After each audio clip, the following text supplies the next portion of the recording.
ফ্রান্সকে হারিয়ে প্রতিশোধ নিতে পারল না মরক্কো। 2022 বিশ্বকাপে সেমিফাইনালে ফ্রান্সের কাছে 2-0 গোল ব্যবধানে হেরে টুর্নামেন্ট থেকে বিদায় নিয়েছিল আফ্রিকান এই মরক্কো দেশটা। ঠিক 4 বছর পর 2026 বিশ্বকাপে যেন সেটারই পূর্ণ আবৃত্তি হলো। কোয়ার্টার ফাইনালে ফ্রান্সের কাছে 2-0 গোলের ব্যবধানে হেরে টুর্নামেন্ট থেকে আবারও বিদায় নিল মরক্কো। এমন একটা প্রশ্ন করতেছে, কেন বারবার আমরা ফ্রান্সেরই মুখোমুখি হই? ফ্রান্স ছাড়া কি আমরা অন্য কোনো দলের সাথে মুখোমুখি হতে পারি না? আমাদের ভাগ্যে কি সবসময় ফ্রান্সই থাকে? যাই হোক, সেটা কোনো কথা না। 2026 বিশ্বকাপে মরক্কো ভার্সেস ফ্রান্সের এই ম্যাচটার মধ্যে ফ্রান্স তাদের আধিপত্য বিস্তার করেছে, ডমিনেট করে খেলেছে। সেই ক্ষেত্রে মরক্কো তাদের স্বভাবসুলভ খেলাটা কিন্তু দেখাতে পারেনি। তাদের ডিফেন্স লাইনকে একবারে ভেঙে চুরে তছনছ করে দিয়েছে ফ্রান্সের কিলিয়ান এমবাপ্পে, ওসমান দাম্বেলে, ওলিসে এবং দুয়ে, এই চারজন খেলোয়াড় মানে মরক্কোর ডিফেন্স লাইনকে ভেঙে চুরে খান খান করে দিয়েছে। একের পর এক সেভ করতে হয়েছে গোলকিপার বুনোকে। তাকে কঠিন পরীক্ষার সম্মুখীন হইতে হয়েছে। মরক্কো টিমের সবচেয়ে ভালো খেলেছে বুনো গোলকিপার। তিনি যদি আরো 4-5টা সেভ না করতো তাহলে স্কোর লাইনটা কিন্তু আরো দ্বিগুণ হওয়ার সম্ভাবনা ছিল। একের পর এক সেভ করে গিয়েছেন বুনো। এমনকি কিলিয়ান এমবাপ্পের 28 মিনিটের প্লান্টিক শুটআউটটা সেভ করে দিয়েছে এই বুনো। বুনুর কারিশমার কাছে, টেকনিকের কাছে কিলিয়ান এমবাপ্পে ধরাশায়ী হয়েছে। তার মনোযোগ বিচ্ছিন্ন করেছে। কিলিয়ান এমবাপ্পের কাছ থেকে এরকম প্লান্টিক শুটআউট আপনি লাস্ট কবে দেখছেন সেটা কিন্তু আপনাকে ইন্টারনেট সার্চ করে দেখতে হবে। কিলিয়ান এমবাপ্পে সাধারণত প্লান্টিক শুটআউট মিস করে খুবই কম, মানে না বললেই নয়। আমি এটা প্রথম দেখলাম যে কিলিয়ান এমবাপ্পের প্লান্টিক শুটআউট মিস 2022 বিশ্বকাপে আর্জেন্টিনার সাথে কি দুর্দান্তভাবে প্লান্টিক শুটআউট মারছে কিলিয়ান এমবাপ্পে। বাহ বাহ বাহ, মানে এমি মার্টিনেজকে এক প্রকারের বিধ্বস্ত করেছে। তিনি যেই দিকে শুট মেরেছে সেদিকে কিন্তু এমি মার্টিনেজ জাম দিয়েছে, তারপরও কিন্তু কিলিয়ান এমবাপ্পের বল সেভ দিতে পারেনি। সেই কিলিয়ান এমবাপ্পের প্লান্টিক শুটআউট সেভ করে দিলেন মরক্কোর গোলকিপার বুনো। মরক্কোর আশরাফ হাকিমি সেভাবে এই ম্যাচের মধ্যে জ্বলে উঠতে পারেনি এবং ফরওয়ার্ড দিয়াজে কোনো চান্সই ক্রিয়েট করতে পারেনি। ফ্রান্স ভার্সেস মরক্কোর এই ম্যাচটার মধ্যে ফ্রান্স মোট 22টা শট করে, তার বিপরীতে মরক্কো মাত্র 5টা। 9টা অন টার্গেট শটের বিপরীতে মরক্কো মাত্র একটা অন টার্গেট শট করতে পেরেছে। বল পজিশনে কিন্তু আবার মরক্কো এগিয়ে ছিল, তারা 52%, সেই ক্ষেত্রে 48% ছিল স্পেনের দখলে। আপনি বল পজিশনে যতই রাখেন না কেন, কাজের কাজ হচ্ছে গোল।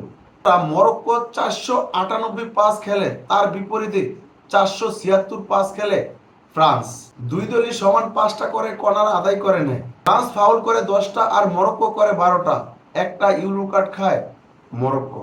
তবে এই ম্যাচের মধ্যে অনেকে চিন্তা করেছিল যে আর্জেন্টিনার 5জন রেফারি দায়িত্ব পালন করতেছে, হয়তোবা আর্জেন্টিনার রেফারিরা কোনো পক্ষপাতিত্ব করবে, কিন্তু রেফারিদের দিকে কেউ প্রশ্ন উঠাতে পারবে না। প্রথম অর্ধে কোনো দলই গোলের দেখা না পেয়ে তারা ফার্স্ট হাফ শেষ করে। দ্বিতীয় অর্ধে 60 মিনিটের মাথায় কিলিয়ান এমবাপ্পে দুইয়ের অ্যাসেস থেকে অসাধারণ এক গোল করে। কিলিয়ান এমবাপ্পে যেই গোলটা করে সেটা একটা গোলের মতোই গোল।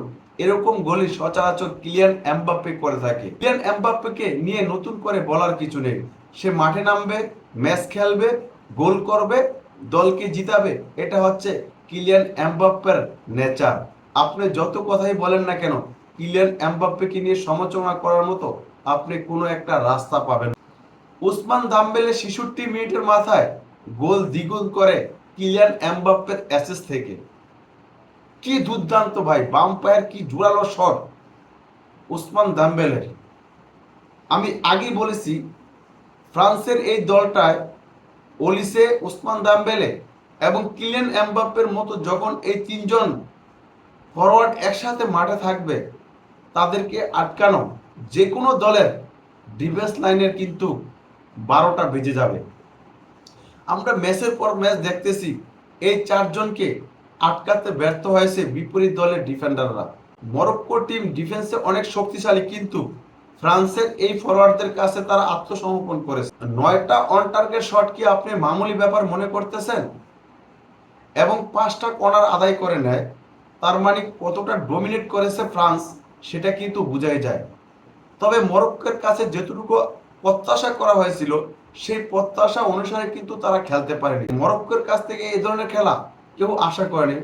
শুধু যে ফ্রান্স এই দলটার উইঙ্গার পজিশনে সবচেয়ে বেশি শক্তিশালী কিন্তু এমন না, দেশমের এই দলটার সবচেয়ে শক্তিশালী আরেকটা হচ্ছে তাদের ডিফেন্স। উপমেকানু কি দুর্দান্ত ভাই, সাবিলা কি দুর্দান্ত একজন সেন্টার ব্যাক পেয়েছে।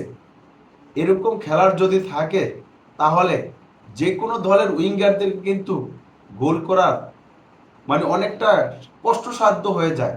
এই জন্যই কিলিয়ান এমবাপ্পেদের এগেনস্টে বিপরীত দলেরা গোল করতে পারে না। তারা এই টুর্নামেন্টে 6টা ম্যাচ খেলে 16টা গোলের বিপরীতে মাত্র 2টা গোল হজম করেছে। তাহলে বোঝাই যাচ্ছে যে তাদের ডিফেন্স লাইন কতটা শক্তিশালী।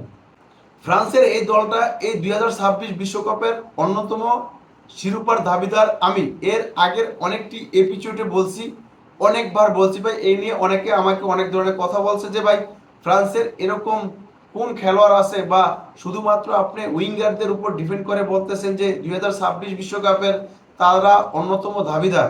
ভাই এটা ফ্রান্স, আমি আগেই বলছিলাম দেশমের এই দলটা এবার মূল তাদের যে লক্ষ্য যে শিরোপা তারা তাদের কোচকে উপহার দিতে চায়। এই নিয়ে কিন্তু আমি আরো 2টা এপিসোড করেছিলাম, সেখানে কিন্তু আপনাদের কাছ থেকে সেরকম সাড়া পাইনি, কারণ আপনারা আমার সাথে এগ্রি করেননি।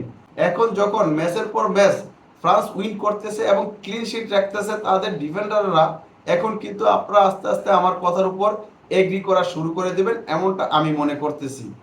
আপনারা কি মনে করেন যে এই ম্যাচের মধ্যে ফ্রান্স যে মরক্কোকে হারিয়েছে এটা কি তাদের প্রাপ্য ছিল কিনা? ফ্রান্স তাদের ন্যাচারাল খেলাটাই কিন্তু খেলেছে, মরক্কো তাদের ন্যাচারাল খেলাটা খেলতে ব্যর্থ হয়েছে, এমনটা আমি মনে করতেছি।